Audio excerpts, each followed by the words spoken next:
morrer no lugar do homem. Nesse momento em que Deus prometeu que o seu filho ia morrer no lugar do homem, olha lá para cima.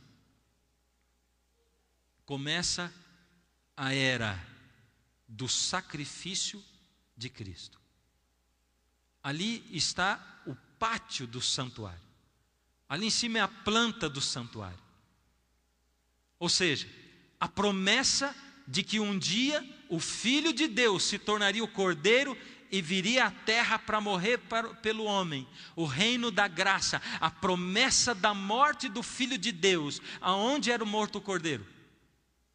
Em que lugar do santuário? No pátio.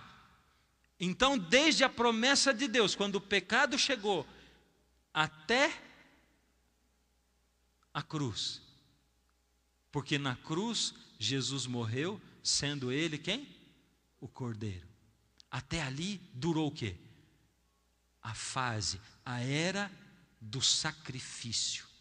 Lembra lá no santuário, que eu acabei de mostrar para vocês? Lá no pátio, significava o quê? Sacrifício. Jesus morreu. As expectativas grandes de que Jesus fosse o Messias, mas aconteceu um desapontamento, porque eles interpretaram errado a profecia, e naquele desapontamento se separou o joio do trigo. O que é o joio e o trigo? O joio e o trigo é o seguinte: Jesus contou uma parábola para os discípulos. Um homem plantou uma seara, trigo, e veio o inimigo e plantou o joio no meio, a erva daninha. E aí disseram: Senhor, vamos arrancar as ervas daninhas? E ele disse o quê? Não, porque se a gente arrancar agora a erva daninha, o joio, nós vamos arrancar também o trigo. Então deixa os dois crescerem juntos, e lá na colheita, quando vier a colheita, a gente separa. Acontece que quando Jesus veio e quando ele morreu, os discípulos se desapontaram, mas já houve uma separação entre joio e trigo entre os próprios discípulos. Já prestou atenção nisso? Por exemplo, Judas e Pedro tiveram duas atitudes terríveis em relação a Jesus. Judas traiu a Jesus e Pedro negou a Jesus. Um era trigo, o outro era joio. A reação de Judas: traiu Jesus, ele foi e se matou. A reação de Pedro: negou Jesus, e ele foi e chorou amargamente e se arrependeu e foi chamado por Jesus para voltar e cuidar das suas ovelhinhas. Porque aquele que é filho de Deus e que é trigo, mesmo que se desaponte com o seu mestre ou consigo mesmo, ele consegue olhar para o céu e dizer: Senhor, eu estou desapontado comigo mesmo, eu sou uma farsa de cristão, eu não sou nada, eu já tentei seguir o Senhor 1 milhão de vezes, mas eu não consigo. Senhor, eu estou desapontado com o Senhor, porque eu esperava tanto do Senhor, e o Senhor, ao invés de me tornar aqui o rei de Israel, o Senhor me torna um desapontado, porque o Senhor morreu. Eu achei que o Senhor ia tomar conta de Israel e o Senhor morreu. Eu achei que essa igreja era perfeita. Tanta gente chega na igreja achando que a igreja é perfeita, né? Eu queria te contar um segredo. Essa aqui é a igreja central, Adventista Central de Curitiba. Você sabia que aqui tem gente fofoqueira? De segredo, estou contando para você, só para você e para o povo da internet lá em casa. Tem gente fofoqueira aqui. Tem gente que olha a vida do outro. Aqui tem, é verdade. Tem gente que perde a cabeça de vez em quando. Sabia? Acaba tratando o outro mal. Tem. E aí você pode dizer: mas esse é joio. O trigo não, o trigo é todo bonzinho.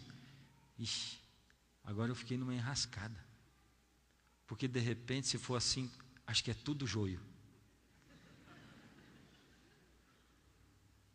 Começando do pastor. Sabe, Jesus diz assim: não dá para separar joio e trigo. E sabe, a seara, ela não vai ficar tão bonita quando o joio e o trigo estão juntos. Vai ficar tudo misturado. Você vai ter vontade de arrancar algumas vezes, mas não dá. Tem que deixar junto. Deixa o joio e o trigo junto. Eu vou separar no dia da colheita. E quando o Senhor Jesus morreu e veio o desapontamento deles, mas em seguida eles olharam e disseram: não, tem alguma coisa errada conosco, não com Deus, alguma coisa errada. E eles começaram a ver Jesus e a crer em Jesus, e eles esperaram e rogaram o batismo do Espírito Santo. Deus é tremendo, Deus é detalhista. Os detalhes de Deus são fantásticos, maravilhosos. O que acontece dentro do santuário quando Jesus morre? O que acontece? Então vamos ver. Isso aí está lá em Mateus capítulo 27, 50 e 51.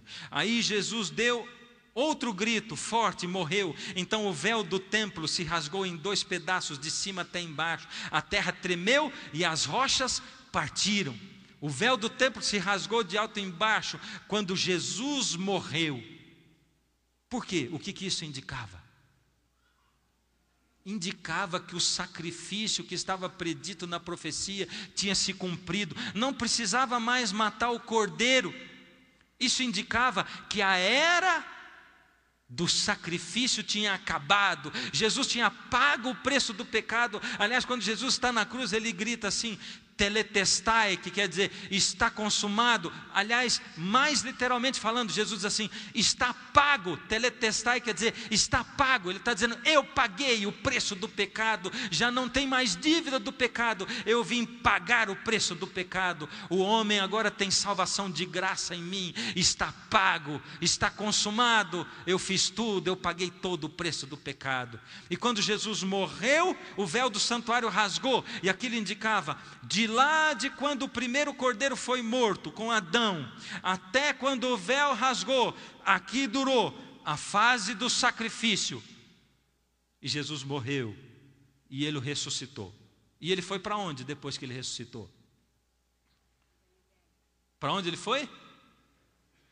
Quero ouvir você está com dúvida? Então vamos ver para onde Jesus foi. Atos capítulo 1, verso 9. Ditas essas palavras, foi Jesus levado às alturas, à vista dos discípulos, e uma nuvem o encobriu dos seus olhos.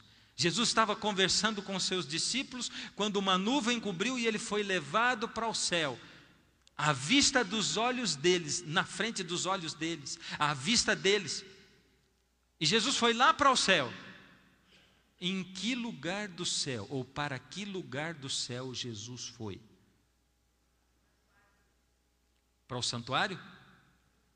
O santuário tinha mais partes. Vamos dar uma olhadinha? Eu não posso falar, a Bíblia que tem que dizer, Hebreus 9, 24. Porque Cristo não entrou em santuário feito por mãos, figura do verdadeiro, porém no mesmo céu, para comparecer agora por nós diante de Deus. Jesus entrou aonde? No santuário. Ele entrou no santuário. Agora, quando o sacerdote saía do pátio, ele passava pela pia que ficava antes da entrada do santuário. E o primeiro lugar onde ele entrava, que lugar que era? Era o lugar santo. Dá uma olhada comigo agora então. Vamos ver se a gente consegue entender o que aconteceu. Vamos lá. Voltando, no princípio Deus cria o reino da glória, aí entra o pecado, o reino das trevas entra, mas Deus não deixa, Deus já substitui o reino das trevas pelo reino da graça, o pátio do santuário, e dura o sacrifício, desde a promessa do cordeiro até a cruz de Jesus, e aí a graça paga o preço do pecado. Acontece ali o desapontamento dos discípulos, separa trigo e joio, aqueles que continuam do lado de Jesus. Porém Jesus ressuscita e ele vai para o céu, para o santuário. Para qual lugar do santuário? Lugar santo. Que coisa tremenda. Lá no céu tem um santuário, e Jesus, ao ressuscitar, ele vai para o lugar santo. E até quando durou o tempo em que Jesus ficou no lugar santo? Até quando?